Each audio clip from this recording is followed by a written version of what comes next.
Dealing with the situation was extremely challenging, as the doctors had predicted that he wouldn't survive the next 48 hours. When he was 5, Jascha had a bicycle accident. He survived, but had broken his neck. Today, 13 years later, caring for Jascha is still an all-consuming task for his parents.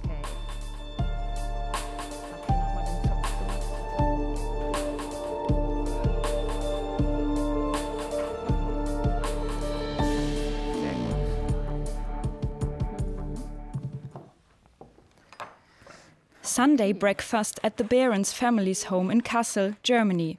It's a given that Jascha sits at the table too. He's almost completely paralyzed and needs artificial respiration, but he's still aware of everything happening around him. Do you feel like having a bread roll? Okay. In that case, I'll put one aside for you before they're all gone. When he blinks his eyes, it means yes. Raised eyebrows mean no. That's how Jascha joins our conversations. You like to participate, and so we all communicate with you while doing things. We always need to ask you things. Like now, yes. You're doing a great job. You give very exact answers as to what you like and what you don't like. But of course, sometimes I can get it wrong, and you think, oh no, I really don't want this at all. But then you're always very clear, moving your face or narrowing your eyes. Yes, like that. And those are the nuances that we as a family are familiar with, and that signify, something's not right, and we need to ask you again.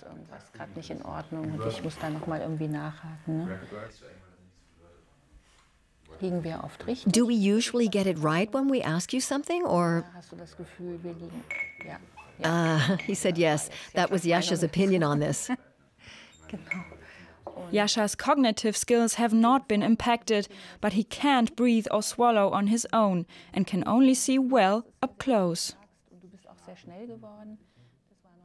The tasks concerning Jascha's care are divided amongst the family members. His father Markus is responsible for Jascha's food, for instance. Today, Jascha would like rye bread and cold cuts. Jascha eats pretty much the same food that we all eat. There's bread in the morning with cold cuts or cheese. And for lunch, he eats what we eat, but prepared in a blender. Here's to pureed food.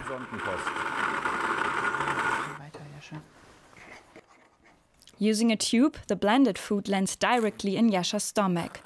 Jascha's care is a full-time job for the family, taking about 40 to 50 hours a week. Sometimes it's even more, when the care person, who's usually with Jascha around the clock, can't come in. Jascha was a regular, healthy boy until the age of 5. That's when he had a horrible bicycle accident. He didn't see a barrier and broke his neck. It changed the family's life from one moment to the next. This is one of the last photos where our world was still intact. Dealing with this was more than extreme, as the doctors had predicted that he wouldn't survive the next 48 hours. So we had to deal with the concept of probably having to say goodbye to him. The first week we actually spent planning his funeral.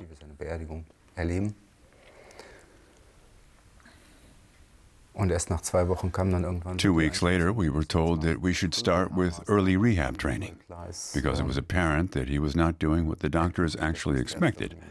He didn't die. It became clear that he wanted to live, wanted to take this on. And we faced the same question and challenge: can we take this on, this type of life? And it was hard because we had no idea what was coming or what we were meant to do, how it would be. The worst thing for me was to not hear his voice anymore. It was almost unbearable to imagine I would never be able to hear him speak again, and I was scared that I might forget the sound of his voice. Back then, there weren't many possibilities to film, mobile phones and such. And then, do you remember, we found an old film camera, and when we played it, we heard his voice. He said hello. Daddy, am I inside yet? Exactly. We had found a moment in time and we were so happy. A friend of ours had filmed Jascha at an exhibition the week before the accident. I can still recall Jascha's voice to this day. Jascha, hallo, guck mal kurz.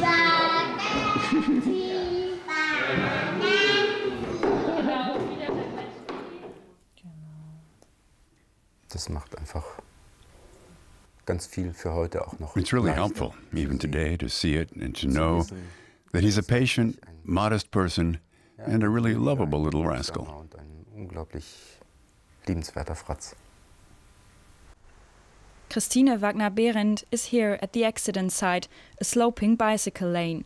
Back then, there were still several of these guard railings here. There was a guard railing here, and then another one over there. They were staggered to prevent cars from passing through. Jascha hadn't seen the guard railings and knocked his head against them. They've been removed. I don't like coming here. It really looks so harmless, and yet it's the place that changed Jascha's life, and ours too as a family.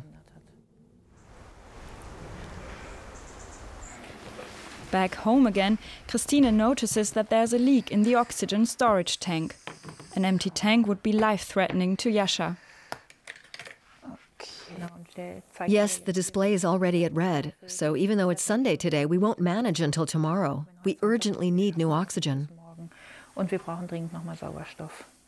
Christine is responsible for all organizational matters. It's quite a lot.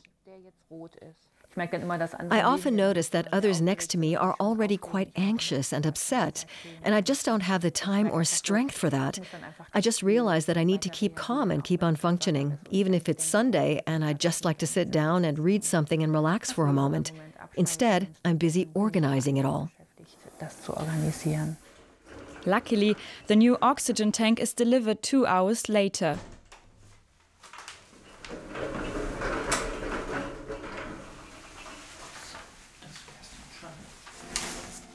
The next morning, Cara, Lily and Jascha's father prepare him for school.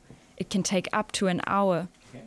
For example, a brace that stabilizes Jascha's body needs to be fastened.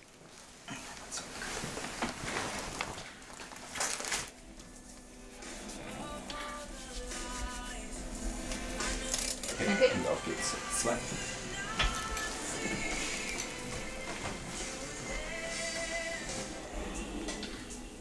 Ein Stück fallen lassen.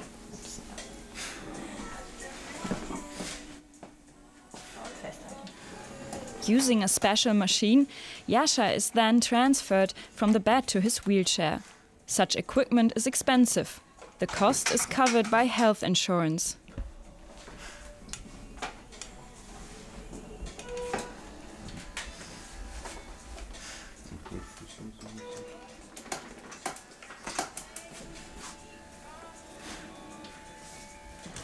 At 18, Jascha is now in his last year of school.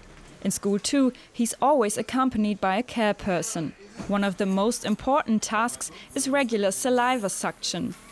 And always making sure that Jascha is okay in order for him to participate in class just like the other kids. The first class is math.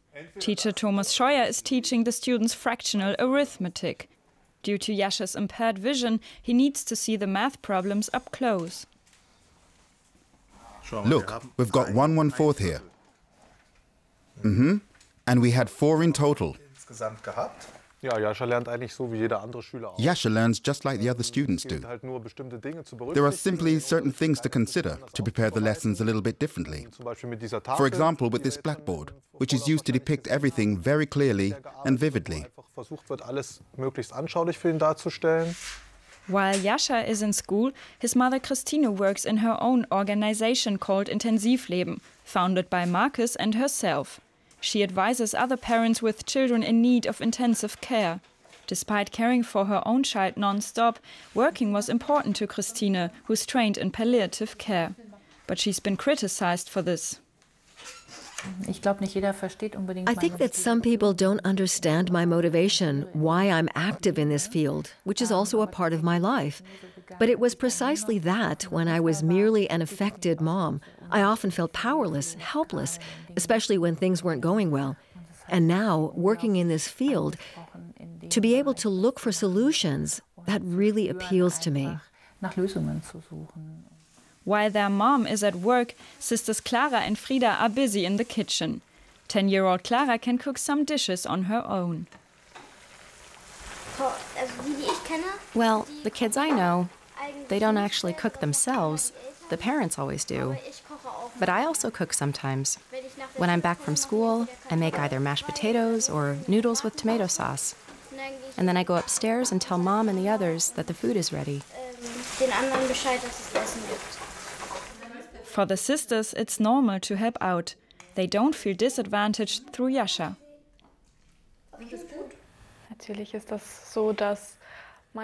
Of course, there are times when we can't do everything we want. Maybe we can't go out with friends because Jascha's just coming back from school or something like that. But I think that's not different from other families with parents who aren't around all the time.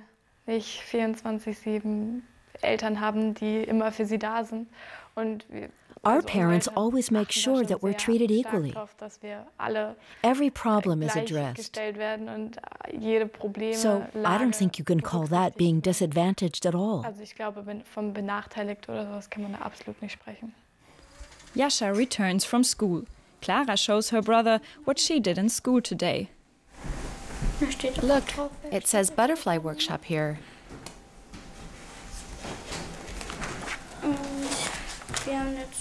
And we also had to write some stuff.